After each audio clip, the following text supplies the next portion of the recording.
Life is precious. I think we would all agree. But often we find that we take the very things that we do every day in life for granted until something happens in a blink of an eye.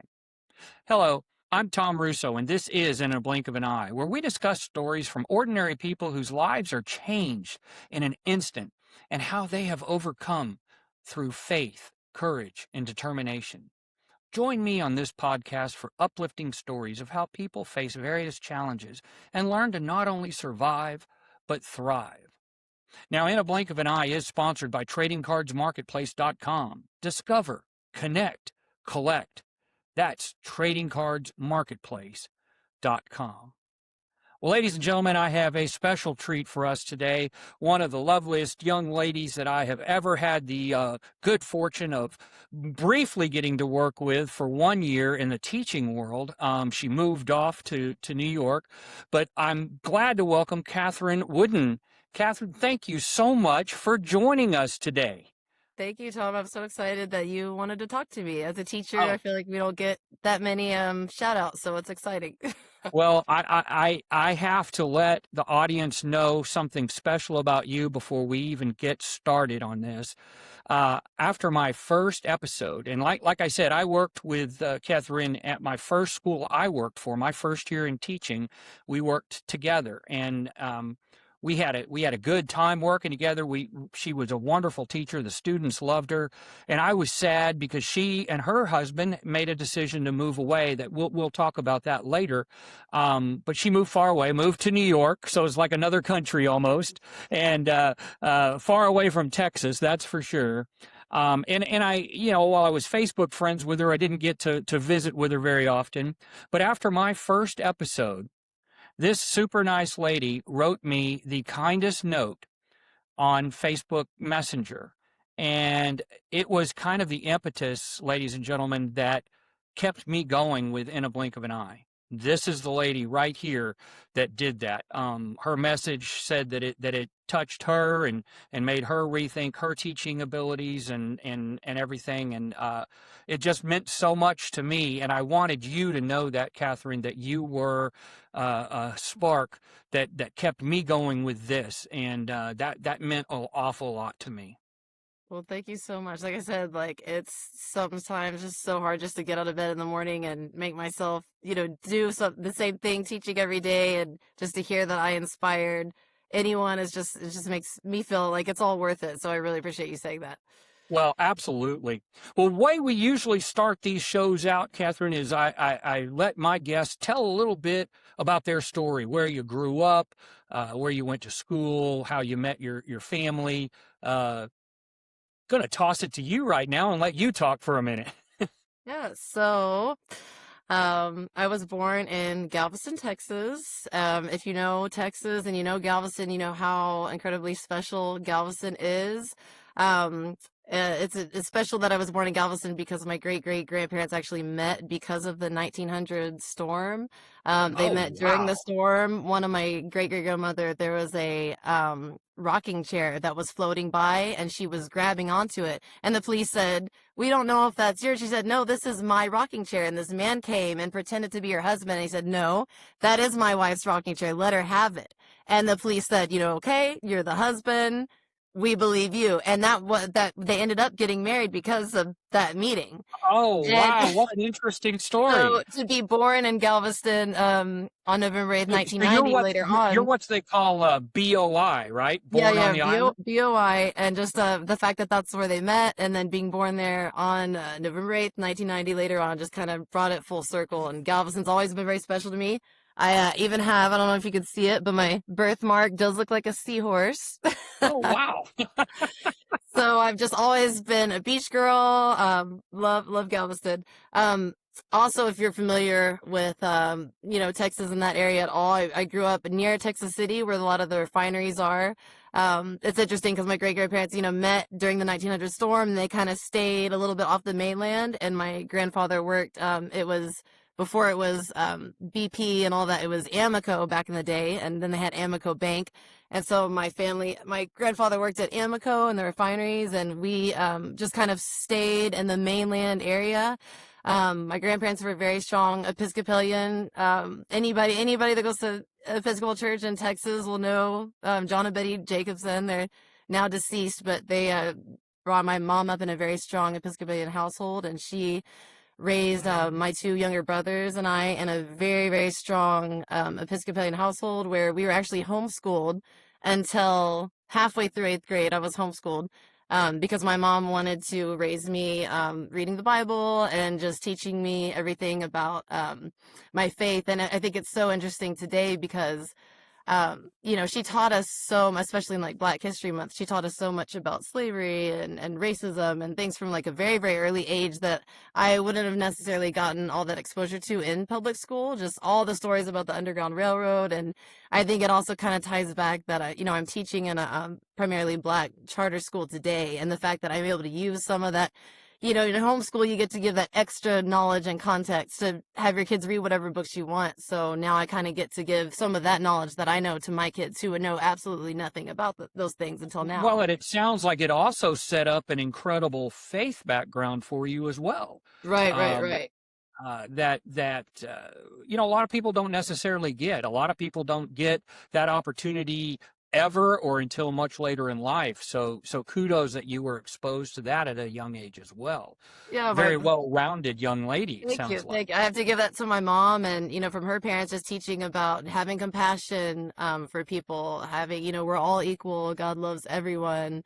And my dad, is interesting because so I was homeschooled by my mom, but my dad was also an educator in Dickinson High School. If you're familiar with Dickinson, he was a teacher I there. went to Clear Creek. I went to Clear Oh, Creek High School.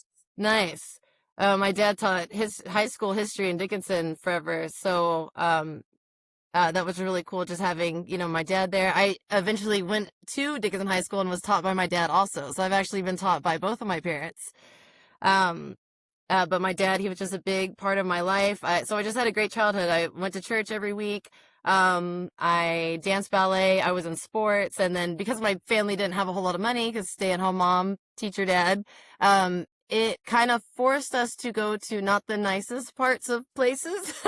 When we would go traveling, when we go to Mexico, for example, we weren't going to Cancun and Cozumel. We were going to like in the mountains in Mexico, like the real Mexico. And that was really cool because I got to see people living in, shacks and some out in the country. Some of the houses were made by mud, and some kids younger than me would be, asking for money. And I had never seen that in my life. And, I always knew people had more money than me because my dad was a teacher, and some of my family had a little bit bigger houses. But when I went to Mexico, it really put into perspective, like, wow, I feel rich compared to this. You got to see another side of the world. I really did. got to see another side of the world. And so it's interesting because this brings me to my first blink of an eye moment.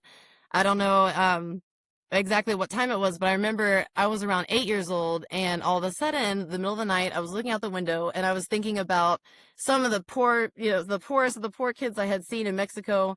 For example, one time we were at a hotel, and to flush the toilet, you had to give a kid a peso to take a bucket of water and do it for you. And then Oh, so every wow. time you use the restroom, you would pay this child who was younger than me with these buckets, taking out your junk, dumping it out, and replenishing the water. And I, as a very young kid seeing this, thinking, my dad's a teacher, he doesn't have a lot of money, and then seeing that I'm so blessed and don't have to do those things. And I had my first blink of an eye moment one night. God told me, I want you to go back and help. Basically, some of the kids in Mexico, I want you to go back and help the kids that are less fortunate than you. And I never actually went back to Mexico and was a missionary or anything, but I love that I eventually ended up in a Title I school with primarily Hispanic students, and a lot of them coming from Mexico, and a lot of them did not, some of them had money, but it was like 80% Oh, economically I think that, disadvantaged. 80 to 90% of that Yeah, first school probably you more had that were closer to below the 90. poverty line. Yeah. Yeah, yeah. And so, I feel like I did live that up. But I remember God telling me from a very early age, like, and my grandmother would also tell me, you're blessed, you have parents that love you. Some kids don't have that. And just getting that mindset as a child was very, very powerful, So, I went to school at University of Houston because my whole life I was always loved taking pictures. But Oh, as soon as cool. I met my husband at the end of college, I really wanted to like settle down and marry him immediately. Like I just knew he was the one. And so kind of switched Well, from let's art. explore that for a second because Yeah. you mentioned to me off I fast camera. forward that You, part. you said that that was certainly a blink of an eye moment for you. Oh That it yeah. happened so fast that it almost defies logic almost. That you kind of saw him and it was like that moment. Tell me about that a You would little love bit. that you said that. Yeah, so it was funny because I actually met Ken through a guy I was dating at the time, and he was walking me around church. We were actually at church, at this one church, and he said, Catherine, I have to introduce you to my friend Ken. And you know how God works, it's just sometimes it's through connections. And I was ready to go. I was like, no, like, let's go, let's go. He's like, no, Catherine, like, before we leave, like, I gotta, like, you're gonna love my friend Gotta Ken. see this guy. Yeah, you gotta see this guy. I was like, fine, who is this guy? He must be pretty great because like I'm ready to go. And I saw Ken and this group of people talking and laughing. You could just tell he was like the center of attention. Like all these people were kind of huddled around him. And at that time, it was like the youth group because we were like in college, so it was some of the college kids at the church hanging out. And I met Ken, and later on, I broke up with another guy and started dating him, and that's how we met. His loss. Yeah, and it's funny because like I saw us on Facebook later, and he saw a picture of us together, and he just commented, "Interesting." That's So, beautiful, though. but That's yeah, beautiful. my grandma taught me from a young kid. She said, pray for your husband right now because he's a little boy about your age, and then I'd be a teenager. She said, pray for your husband right now because he's probably going to prom, he's probably applying for colleges, and so I prayed for him my whole life. So, I dated a few people before him, but when I met him, I feel like because I had prayed for him my whole life, I just knew. He didn't know, but I knew. But it was almost like God told you, "Hey, this is the right guy for Exactly. you. Exactly. This is going to be your future." Yeah, and I mean, like I said, from the time I was 8, I guess God's just delivered a few blink of an eye moments because when I was 8, that's when he told me, I want you to work with kids that are poor, and when I met Ken, he just, I knew that when I had a feeling that was the one, and my feelings had been right before. Well, you started out, correct me if I'm wrong, but you started out kind of wanting to be a photographer, right? Right, I did. And so how did that change and morph into teaching? It was just the fact that I needed money for rent. I didn't have money for rent. I was living with people on Craigslist towards the end of my teaching career. And it was very kind of sad. And I'm still kind of sad about it because I really wanted to be a documentary photographer. At the end of my college career, we had to do like a senior project.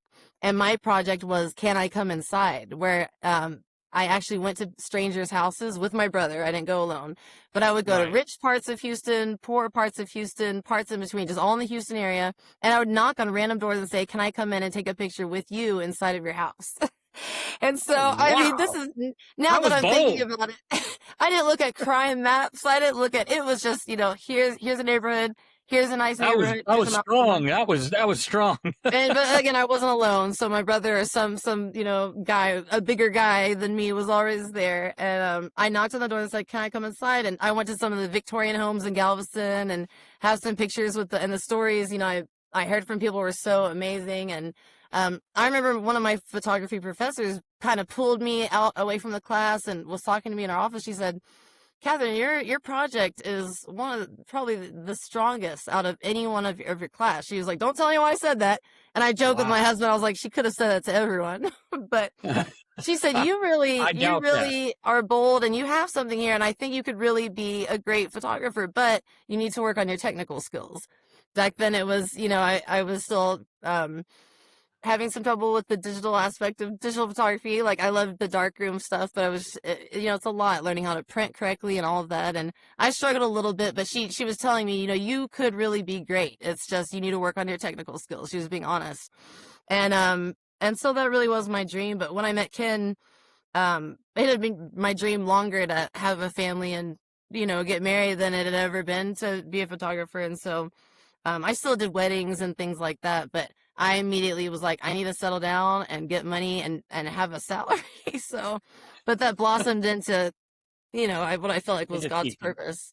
Yeah, well, I mean, God does speak to us like that, and I know I shared with you how I got into teaching. You know, that wasn't what I started out being at all, and so that certainly is something that I can identify with. It's funny because you went into teaching to kind of get a paycheck. Uh, I lowered my paycheck by 2/3, I think, to become a teacher. So. That's because Uh, you didn't start out as an artist. we kind of went in opposite That's directions true. there, I but I never thought certainly about that. understand what you mean. So here we are. You've met your love of your life. You've changed uh, passions or professions, if you will, and become a teacher. And specifically, you went into art, right? Hmm. You Right. taught art or you teach art.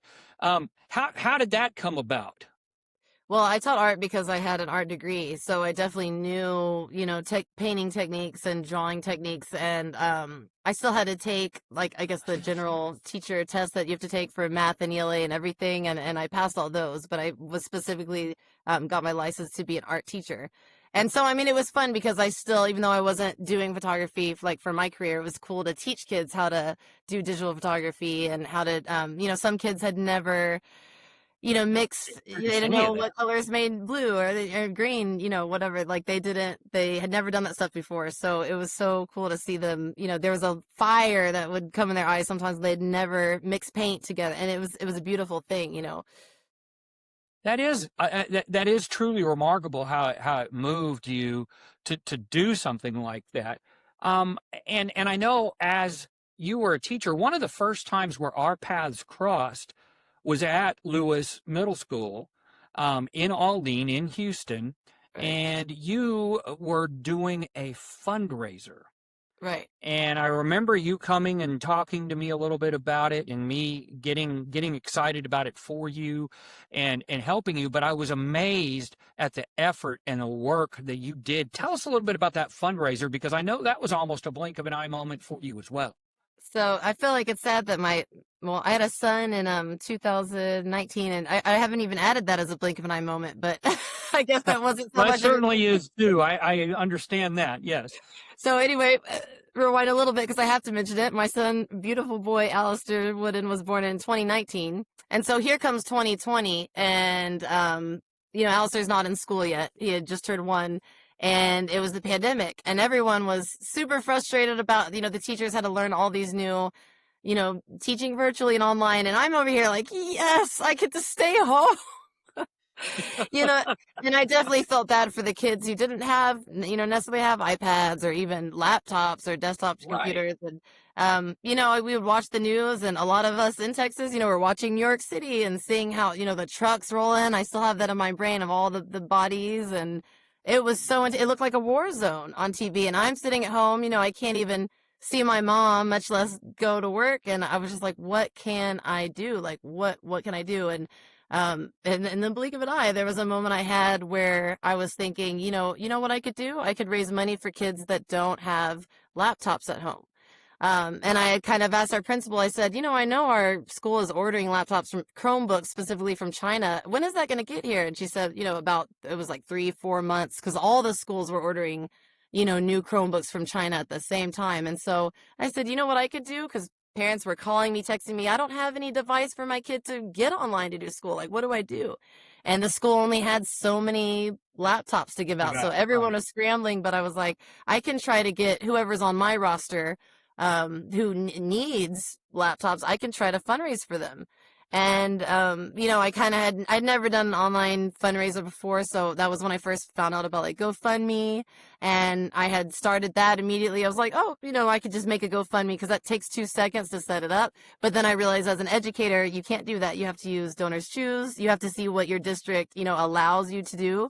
So that was kind of a little road bump because I wasn't aware that I couldn't even do that. So I learned, it was kind of interesting because it got me talking to the Aldine finance director, who I would have never talked to her in my life, but she taught me about how to go about the process of starting a Donors Choose and kind of following the rules of like what was acceptable of raising money for a school district. And so I learned a lot there, and but I had some family that donated, but I really needed about $10,000 for to get 102 Chromebooks. That's how many I needed for the kids that, I kind of did a survey and say who needs Right. Chromebooks. And so I needed about 10,000 for that, and I don't remember how it started, but I ended up writing. I was like, you know what? I wonder, everyone's at home right now. Celebrities are at home. That's when TikTok was blowing up and you saw celebrities posting videos of themselves dancing. Everyone was bored on their phones. And I thought, if everyone's bored on their phones at home, there's a lot of people with a lot of money that are bored on their phones at home. And I thought about celebrities. I thought about sports players. And then I thought about, who would really want to give money to kids from Houston? I looked at people that had been on the Texans previously, who had been on the Astros previously, people had any kind of ties to Houston. I found out the, data from Star Trek, Brent Snyder. I found out that he originally was from Houston, or I don't remember if he grew up here or something. And so I wrote him. I Had said, some highs. Yeah. yeah, I said, hey, Brent, like, my name's Catherine. I'm from Houston. I found out that you're from Houston too. And I said, and I would never ask for money. I just said, would you share this? Because that was the most important thing, is that it would be shared.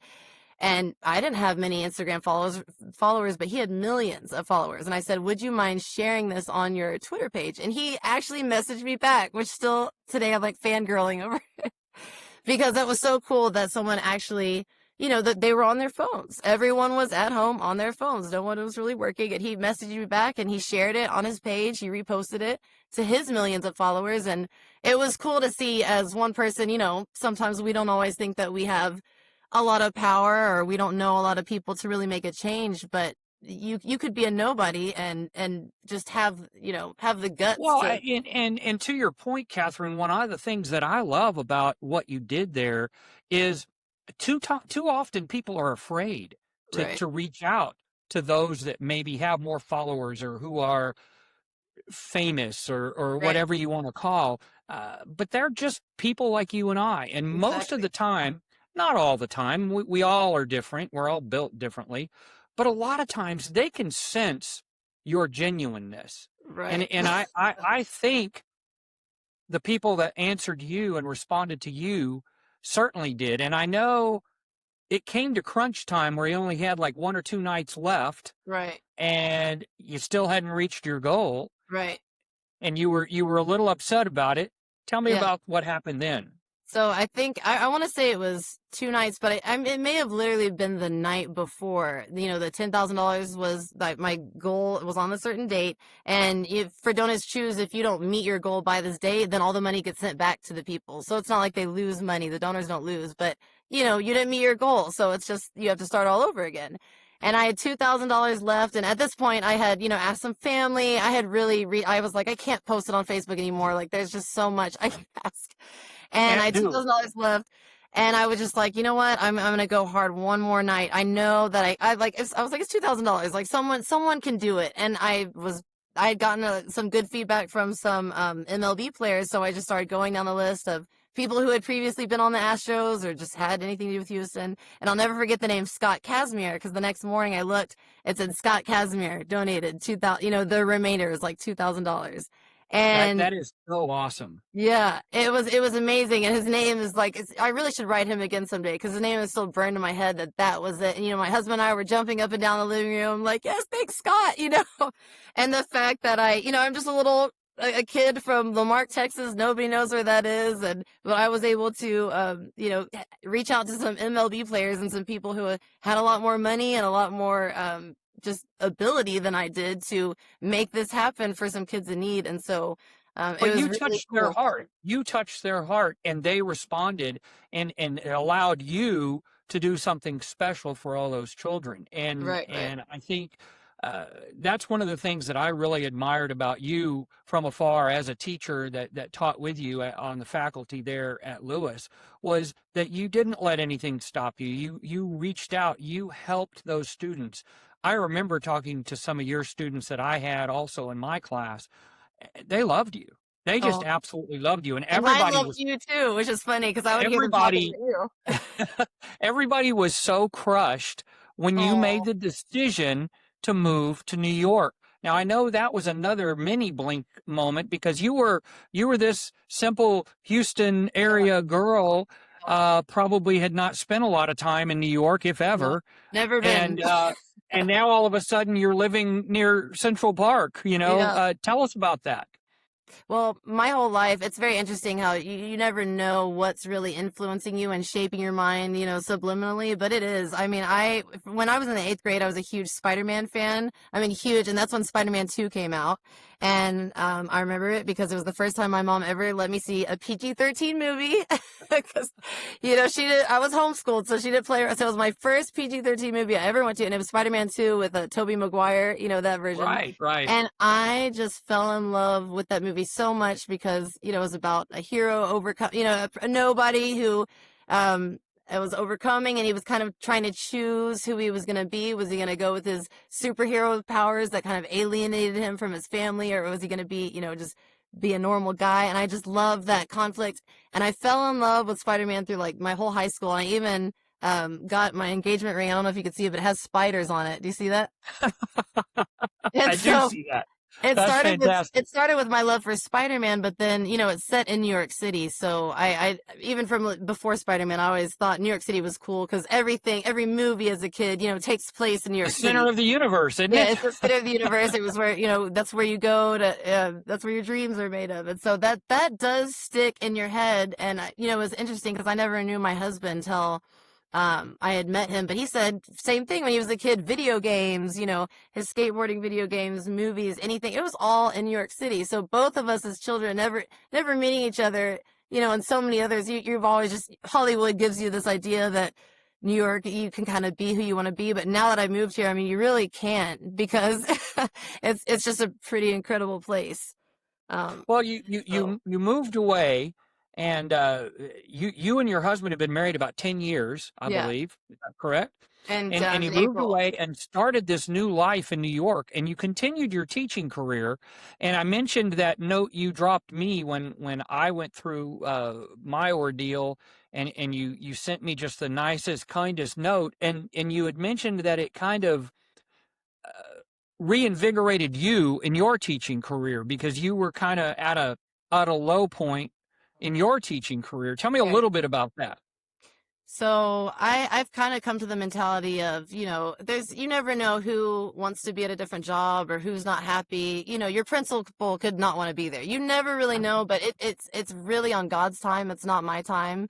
Teaching is a very, as you know, even for 2 years, it's an extremely emotionally draining and heavy thing that I don't think I know no one else understands unless you've been in it because I mean, you're dealing sometimes with CPS. Up here, it's called ACS, kids coming to you and you having to report things, and sometimes police getting involved. Like, there's so many things your spouses won't understand. When you say you've had a long day at work, it just goes so much, deeper than teaching kids how to read and math, which is extremely hard, if you're the only one doing it. Some kids go home and their parents are amazing with homework. Sometimes you are it. You're the only exposure they're going to get. And I'm a first grade teacher Well, and now. it is draining. It is draining, and so Yeah. I certainly understand where you were feeling. And I'm glad that maybe my message helped you as well. Yeah. So I think we kind of did a symbiotic relationship there, and No, kind of yeah, helped right. each other out.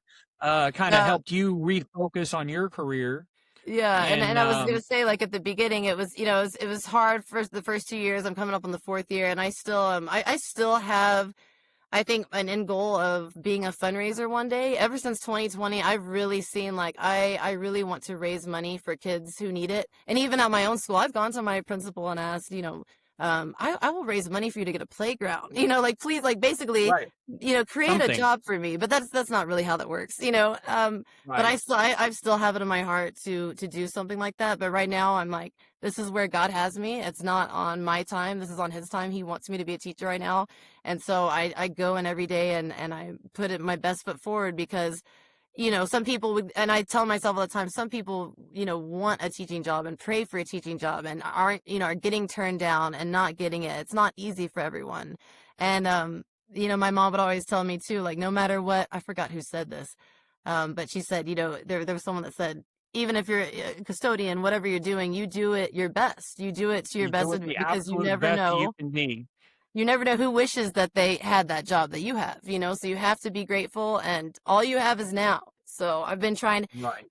since then, I've been trying to have a better attitude about it. And when I watched that episode of your, I was crying listening to you talk about your eye and think of, you could wake up every day being bitter about a job, but like I can see, I have my vision. And then I just really think that you hear stories from people and it kind of makes you think, no, wait, like I need to step back and enjoy what I have because Yeah, it makes could you be taken. reevaluate things and It does. understand that God blesses us all in different ways. Uh, anyway, that's a certainly leads me to probably your biggest blink of an eye moment.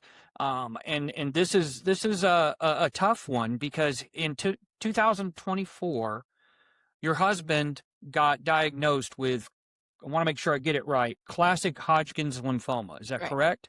right. And tell us a little bit about that. And tell us, you said you actually had a blink of an eye moment when you first heard that.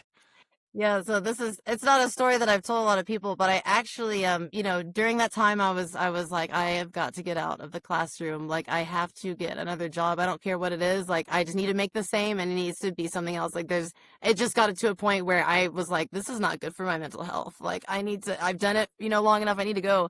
And so I actually had an interview for like it was at a school, but an operations job. So kind of being the leader of the office, talking to families and all that. And it's funny now because I'm seeing like that was a hard interview those don't come often, but it was actually a recruiter from LinkedIn wrote me and I had an interview. And so I was sitting, in the Zoom, you're like anxiously waiting for them to log on. I was all dressed up, ready for my interview. And I was excited because I was like, okay, this is it. Like I might nail this and I could get out of the classroom, right? And Ken texts me, my husband Ken texts me and he says, he was at the hospital, not the hospital, the doctor having a checkup, but I didn't really think of anything. He was just there and I was at home with my son doing this interview. And while I'm waiting for the interview to come on, he texts me, cancel interview. I have cancer. And that was the text. Oh gosh. I was like, now you want to text me this? It's Oh, so funny because I didn't even have the time to let it even sink in or process. I was just thinking like, I've been waiting for this interview. Like now you're going to text me that you have cancer. Like, and so I, typed the guy, sorry, like something came up, family emergency. Like I can't do the interview. And I mean, I wow. just sat there and just stared at my phone. I was like, you're like, is it what kind of cancer? All these questions. And it was about a whole year, all of 2024.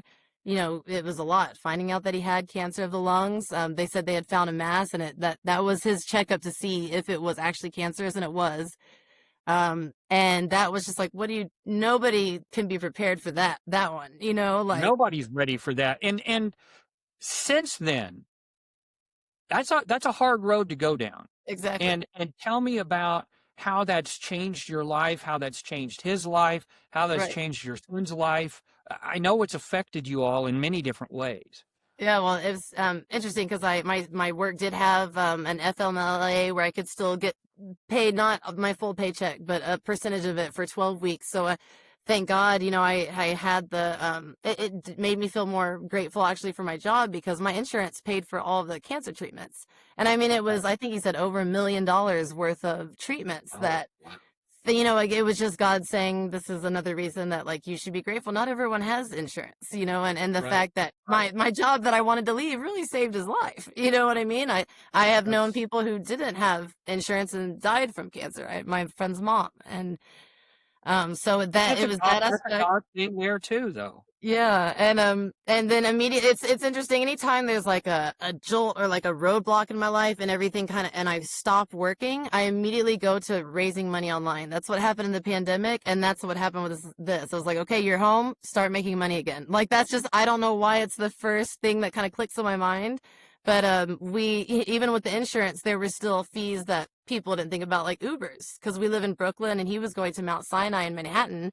And who wants to come home from a chemo appointment on the subway? Like it's just there was some times that he was, you know, could barely stand after a chemo appointment. Right. He Well, wanted to sure. take an Uber, and so I had actually done a GoFundMe and raised about $8,000 just for little fees like that, Ubers, food delivery, helping us. He's the one who cooks at home, and he could have cooked.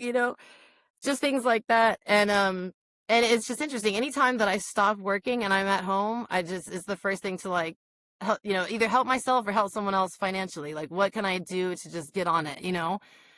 And Well, um and you have an so exceptionally generous soul, and I oh, I love that about you. I know that it's tough on your husband and your son and you going through this. right. But I know that God has your back too, and I Oh, know yeah, it's in His hands. And I know that with your faith and your strong faith background, that you're battling this and fighting it the best way that you possibly can, and right. know that whatever the plan is, it's in God's hands. But you're doing what you can do to Yeah. make it better. Yeah, and I Um, love that, like, doing what you could do, because that's all you could do is what are my goals that day? What are my goals for the next hour? That's am I focused on that, you know? It's one step at a time. right.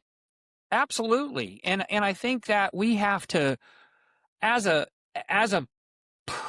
faith-filled people, we have to know that, God's going to set the table for us. It's going to happen what's going to happen, but we have to make choices to put things in motion. And Exactly. I think that's a very big part of what we do. Right. And I got to tell you, Catherine, I can't thank you enough for today. It's hard to believe we've already I know. talked for over 35 minutes. I just looked Isn't it up the clock amazing how too. fast Yeah, it goes? it does. Every guest I have tells me, "Oh my gosh, I can't believe it's already up." But I want to be true to our time that we said. So I'm going to wrap it up here, but I hope that you hang on the line here for a Yeah, moment after I conclude everything, and then we'll end it up. right. But if you like hearing uplifting stories of overcoming challenges in life, click the like and subscribe button below. That's my livelihood. That helps me spread the word and spread all these great messages of all wonderful people like Catherine here. I like doing that, and it helps when you like and subscribe it. Perhaps you have a story of your own to share: an accident, sudden loss, PTSD, alcohol, drug abuse, a natural disaster, illnesses, and you would like to share that journey of overcoming. Please contact me at the email shown below for consideration for a future podcast interview. I rely on viewers like you to share their stories. Thanks again to TradingCardsMarketplace.com for their continued sponsorship to bring these great stories to all of us. TradingCardsMarketplace.com. Discover, connect, collect. Awaken the collector in you. And lastly, I want to thank everyone out there, especially my family, our military, veterans, and first responders who put their lives on the line every single day. And please don't forget our teachers, like Catherine and myself, and medical professionals like my wife, who all make the world better one person at a time. Most of all, though, thank the big man upstairs. Thank God for all the blessings in our world. We just need to make sure that we concentrate on them every single day. Until next time, my friends, carpe diem, seize the day.